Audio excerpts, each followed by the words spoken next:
Leh Ladakh in the month of September 2026. This video will be covering what you should be expecting in terms of the weather, the road condition, the places that you should be visiting, the route that you should be taking by road, and most of all, what is the budget and the things that you need to be packing for your trip to Leh Ladakh in the month of September. Now, starting off with the weather, now you can expect the weather in September to be very different from what it has been in July and August. September is a transition month where the weather will start changing from, I would say, summer, which you will experience in August, to a bit of autumn weather in September. So you can expect the daytime temperatures to range from anywhere between 15 to 20 degrees, while the temperature in the night will be anywhere between 2 degrees to around 6 degrees. It's going to be extremely windy at places like Pangong and at, I would say, Hanle and even Somoriri. So if you're planning on traveling to these remote parts, just make sure that you have a good amount of woolen wear and your thermals with you. Do not go to Ladakh in the month of September thinking that it's going to be raining and it's going to be humid. That's not the kind of weather you'll get in the Trans Himalayas of Ladakh. You're going to get really windy and cold weather because it's the start of autumn and the beginning of winter that you'll get to feel. Now, when it comes to the rain, it's not really going to have any effect in Ladakh because it is a rain shadow region, and September is, like I said, is autumn month. So by default, it's going to be clear skies. It's just that the daylight in Ladakh will keep reducing. It is the sunsets will get earlier, so you'll have to leave on time and make sure that you're finishing whatever you have planned for the day as per the routing that you have got. Now, when it comes to the second part, which is what you should be carrying for your trip to Ladakh, make sure that you have a good jacket with you. A jacket is very important, and make sure that you have one that can sustain, I would say, the -2 to -3 degrees that you're going to feel in places like Pangong or Somoriri. And I said negative because that's the kind of feel you will get when it starts to get really windy in the nights. Along with this, have a pair of thermals.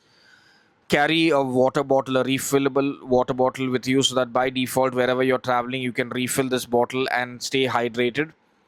You need to drink a minimum of 3 to 4 liters of water for Ladakh, regardless of which month you're going. And I always tell people, the minute you plan to go to Ladakh, start drinking extra water, because you need to keep yourself hydrated and get into a habit. And this is specifically for people who really struggle to finish even 1 liter of water in a day or 2 liters, because the more water you drink, the better it is for your survival in Ladakh.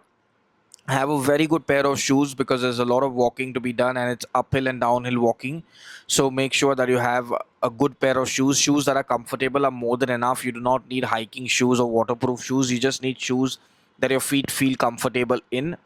Carry a face mask because it's really dusty, and there's a lot of pollen that flies in the air in the month of September.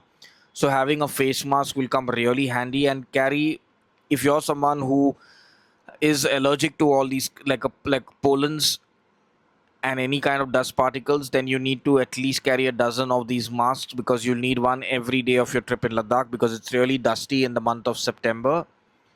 Along with this, all the routes in Ladakh are open, so you do not need to worry about that. What you really need to take into account is the routing that you're going to be planning. If you want to do the entire circuit of Ladakh, then it is always better to start in Delhi, go to Manali, and then proceed from Manali to Leh, finish whatever you have to see in Ladakh, and then go ahead to Srinagar via Zojila Pass, because that's the most convenient and the most practical way for you to be traveling to Ladakh in the month of September.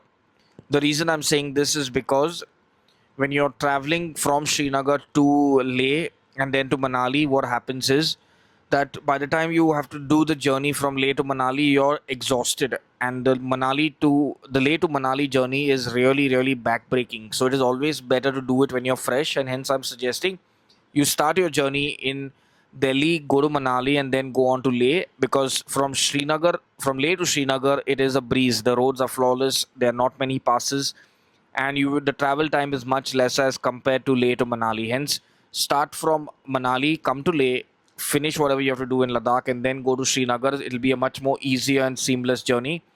If you plan on doing the journey, you can do it in around 8 9 days, depending on the time that you have and how rushed you want your trip to be.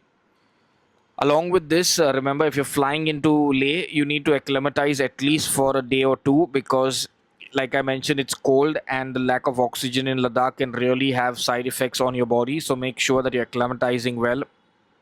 For all those who are flying in and out of Leh, the month of September is a very good time because your flight cost will be at its lowest for the for the, I would say, summer season, compared to what it would be in the month of May, June, July, August, where the cost is really expensive. So that way you can really benefit by by flying in and out without having to spend a bomb. Now remember, Ladakh is a place where you need to travel slow and it's long journeys. So whether you're coming in September or any other month, because the crowd is low, it's not going to really make any difference. Your travel time is going to be the same. It's from Leh to Pangong, it's going to take you around 9 hours one way, and from Pangong to go to Nubra Valley, the Shayok and the Warila road is a hit and miss because of the water levels that are rising. Hence, do not plan for a rush trip of 5 nights, 6 days, because if you're going to be planning for anything less than 6 nights, 7 days, then you'll have to either skip out on going to Turtuk or you'll have to skip out Pangong. Both are not possible. Likewise, if you want to do Hanle and Somori, you need a minimum of 8 days. You can't do this in less than that because it's really far off places and it's not at all feasible or possible to do all of this. So the best thing for you to do is plan a relaxed, slow trip. Now, if you're someone who's planning a trip to Ladakh in the month of September, we do have trips happening. You can click on the link in the description, go to our website and directly book from there, or you can contact our sales team who will guide you through the booking process. Now, this is regarding our trips to Ladakh. If you have any queries related to your own personal travel to Ladakh, then you have two options. One is you leave a comment below this video in the comment box, or you book a consultation with us, which is a paid service where one of our team members will get on a call with you and sort out your queries. But please do not WhatsApp us and try to fool us by telling us we want to book a trip with you all, but we want information before that, because we have dealt with multiple people like that. So cut that off and just stick to the two options that I've given you. Now, getting back to the video, what should you do in Ladakh in the month of September? You should go to places that you feel are going to be comfortable for you based on the temperature. Do not go to places like Hanle and Somoriri if you are someone who cannot bear the cold, because those places are extremely cold and windy, and they do not have the best of luxurious accommodation that you want. They have basic homestays and camps. If you are someone who's okay with the threshold of cold, then you can go everywhere in Ladakh. Places that you should definitely visit, I would say, are, without doubt, you should go to Turtuk. You should definitely stay a night at Pangong because the lake is beautiful in the month of September. Along with this, for your local sightseeing, try adding Alchi, the monastery, because it is really unique and one of a kind. Along with this, remember that Hanle has a shortage of rooms because it's just a upcoming tourist place in Ladakh. So if you're planning on going to Hanle for the night sky, book a day when it is a night, a no moon night and a clear sky night. Do not go there on a full moon; it's going to be a bummer. And book your Hanle accommodation ASAP the minute you decide to go ahead with Ladakh, because there are very few rooms and everybody's running to Hanle because of the hype. And also Hanle is very close to Umlingla, so a lot of people are ending up going there because they want the certificate saying they've gone to the world's highest road.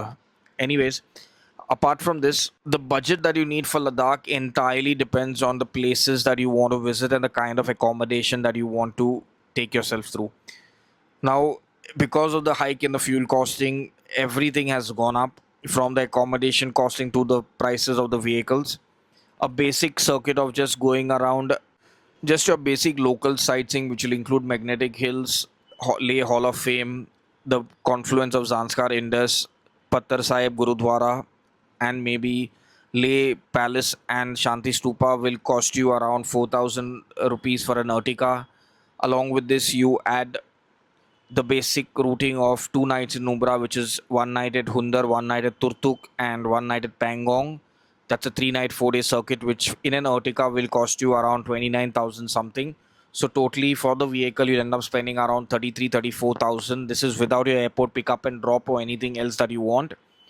So, that's the cost of the most basic for 6-seater vehicle in Leh, which will cost you around 33,000. Then you have to add to that the costing for your stay and your permits and entry fees along with it. So on an average, it entirely depends on the number of people. If you're like two people going, it's 33,000 plus the number of people in your group. A room will not come for less. A good decent 3-star property will not come for less than 3,500-4,000 rupees a night, even in the month of September, because it is if you want quality, you'll have to spend for it. Even a homestay will not be less than, I would say, 3,000 rupees a night. That is with your dinner. All this costing that I mentioned for the stay is with your dinner and breakfast.